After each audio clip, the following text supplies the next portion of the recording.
Welcome students. The title of the experiment is Study of IV Characteristics of Solar Cell and Determination of its Efficiency.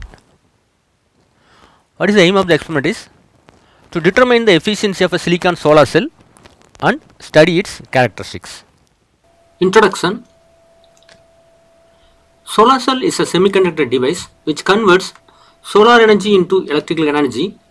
It is also called photovoltaic cell or solar battery. The solar cell is essentially p-n junction device. You know that holes are the majority carriers in p side, electrons are the majority carriers in n side. When solar radiation falls on top of the solar cell, it will reach near the p-n junction. The incident photon produces electron hole pairs at or near the junction. They are separated without recombination by the electric field of the barrier potential. There is accumulation of positive charges on the p side of the junction and there is a accumulation of negative charges on the n side of the junction. These accumulated charges of opposite sign give rise to an EMF which sends current through external load. So in this way you can extract the power from the solar cell. So what are the apparatus required for doing this experiment? So we have solar cell apparatus. In this apparatus we have voltmeter, ammeter and load resistance, solar panel, lamp and lux meter. So let's see how to do this experiment.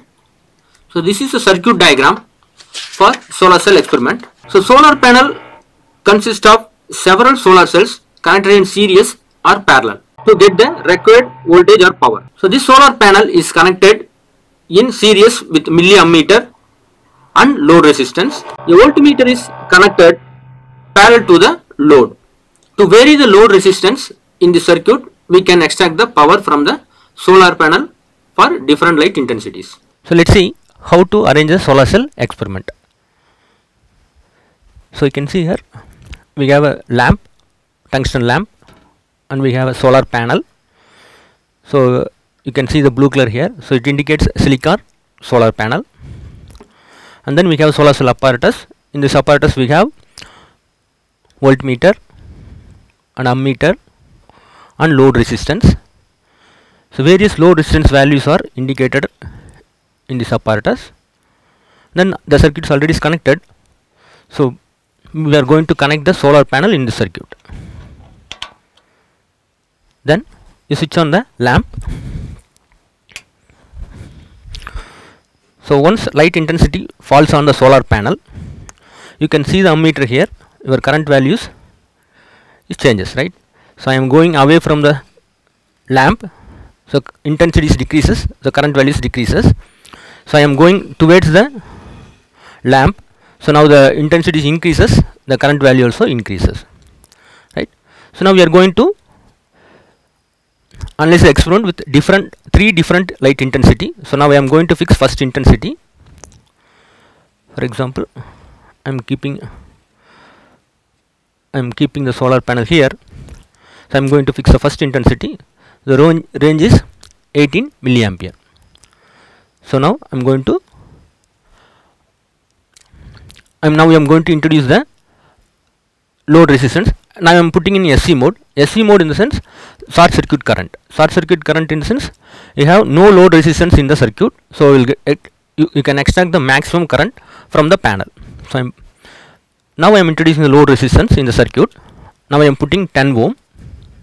So I am putting 10 ohm. The current values decreases.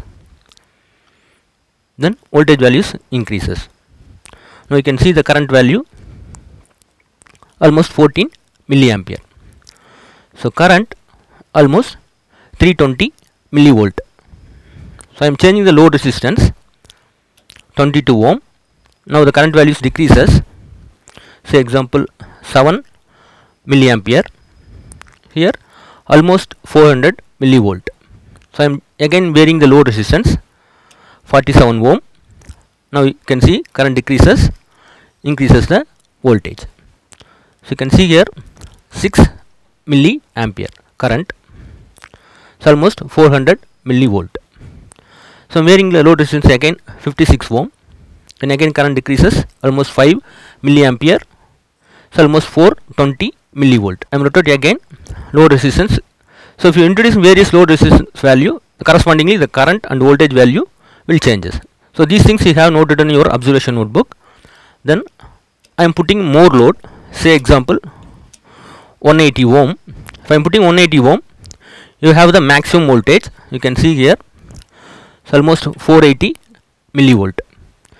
If you see here, you can, there is no current in the circuit, right, because you have more load, in the sense you have no current, you cannot extract the current from the circuit, right. So in this way you can introduce a load resistance. You have to measure the corresponding current and voltage values. These values you have noted down your observation table, right. So load resistance and voltage and current. This is for first light intensity. So you need to measure the light intensity, how much light intensity falls on the solar panel. So how you will measure the light intensity? To measure the light intensity, we are going to use lux meter. You can see this is a lux meter. By using this lux meter, we are going to measure the light intensity for this particular, how much light intensity falls on the solar panel. So just you switch on the, so now we are going to measure the first light intensity. So you can see here, so light falls on the panel here. So now you have to place the lux meter here, then you have to measure the light intensity. For example, in this position we have 1665 lux. So in this way you can measure the light intensity. So we are going to repeat the experiment for different light intensities. So again what you can do, then you can rotate the knob and put it into SV mode. Then you can vary the light intensity. So now I am keeping 16 milliampere. Okay. Now we are going to measure the same experiment. We have to do for different light intensity. So this is second intensity. So likewise you can vary the intensity. For example 14 milliampere. So the same way you can repeat the experiment and you can note down the load resistance value, voltage and current value for light intensity 2. The same way you can repeat the experiment for third light intensity. So you have note down the values in the tabular column. So after the completing the experiment, we have 3 tabulation. This tabulation for light intensity 1. So these are the illustrative values. You can see light intensity is 1460 lux.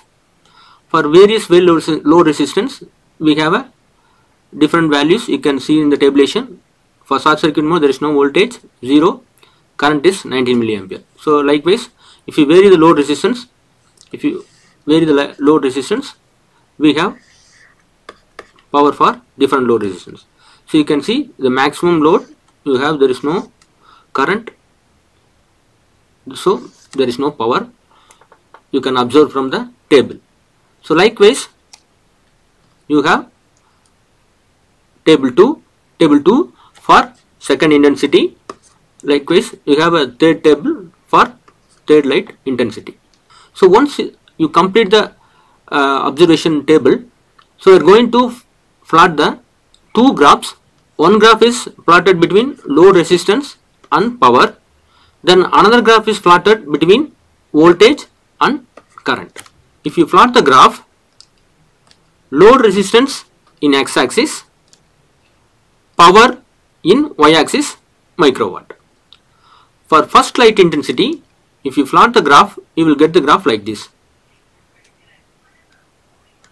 Then second light intensity, then third light intensity. So once you complete the graph, you can note down the maximum power output, This is the maximum power output for light intensity 1. Then this is the maximum power output for the light intensity 2. This is the maximum power for third light intensity. So you can note down the maximum power output from the graph. Then you plot the another graph between voltage and current. Voltage in x-axis, current in y-axis. For each intensity you can plot the graph like this. Then second intensity, then third intensity. So you can show the IV characteristics for 3 different light intensities. Then you need to calculate the efficiency of the silicon solar cell. What's the formula? Efficiency is equal to maximum power output divided by light input into 100%. So light input, we are going to convert light intensity into power. So this is a conversion factor. So lux meter reading and conversion factor is 0.006 milliwatt per centimeter squared on area of the panel. So in this way you can convert light intensity into power. Then maximum power output you can taken from the graph. So here you can see how to calculate the efficiency. So first you need to measure the light input. For that we need to measure the area of the panel. So you can see here area of the panel, length is 3.2, breadth is 3.2. If you multiply, then you can measure the area of the panel. So then light input, how you can convert into power? So first lux meter reading 1460, then conversion factor for tungsten lamp 1 lux is equal to 0.006 milliwatt per centimeter squared. So area of the panel is 10.2 centimeter squared. So we'll get how much light input power? 89.7024 milliwatt. So you know that efficiency formula, then maximum power output divided by light input into 100%. So maximum power output you can take from the graph. So that value is 3300 microwatt. Then divided by light input power. So 89.7024 into 10 to the minus 3 watt into 100. So if you do that, you will get the efficiency of the solar cell for the first light intensity 3.678%. So in this way you can calculate the efficiency for other 2 light intensities. Then finally if you take the average of 3, then you can measure the efficiency of a silicon solar cell. So you can write the result like this. The efficiency of the given solar cell is this much percentage. I hope you understood the solar cell experiment. Thank you.